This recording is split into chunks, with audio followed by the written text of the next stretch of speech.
Hi friends, இந்த வீடியோவில் நம்ம என்ன பார்க்க போகிறோம் அப்படின்னு கேட்டிங்கன்னா, இப்போ நம்மளோட தயாரிப்பாளர் ரொம்பவே கான்ஃபிடென்ட்டாக தங்கலான் திரைப்படம் கண்டிப்பாக ஆஸ்கார் அடிக்கும் அப்படின்ற மாதிரி ஒரு பேட்டியில் சொல்லியிருக்காரு. ஸோ இதை பார்த்த ரசிகர்களுக்கு திரைப்படத்தின் மீது எக்ஸ்பெக்டேஷன்ஸ் ரொம்பவே அதிகமாக இருக்குது.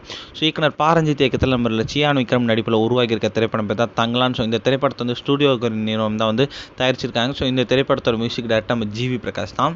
ஸோ இந்த திரைப்படம் வருகிற 15ஆம் தேதி தியேட்டரில் பிரம்மாண்டமாக ரிலீஸ் ஆக போகுது.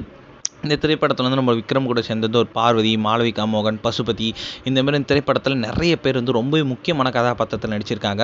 ஸோ இந்த திரைப்படம் தமிழ், மலையாளம், இந்தி, கன்னடம், தெலுங்கு உள்ளிட்ட மொழிகளில் இந்த திரைப்படம் வெளியாக போகுது.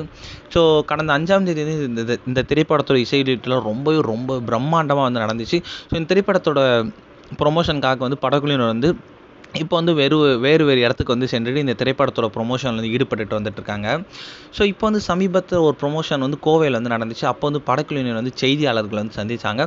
அப்போ ஒரு செய்தியாளர் நம்ம படக்குழுவினர்கிட்ட ஆஸ்காருக்கு நம்மளோட தங்கலான் திரைப்படம் செல்லுமா அப்படின்ட்டு கேட்டிருக்காங்க. அதுக்கு தயாரிப்பாளர் ஸோ கண்டிப்பாக நாங்கள் ஆஸ்காருக்கு எடுத்துகிட்டு போகிற வேலையில் தான் இருக்கும். ஸோ கண்டிப்பாக இந்த திரைப்படம் ஆஸ்காருக்கு போகிறதுக்கு ஏகப்பட்ட வாய்ப்பு இருக்குது. ஏன்னா இது ஒரு தமிழ் சினிமாவுக்கே ஒரு பெருமை சேர்க்குற படமாக இருக்கும் அப்படின்னு அவர் ரொம்பவே கான்ஃபிடென்ட்டாக சொல்லியிருக்காரு.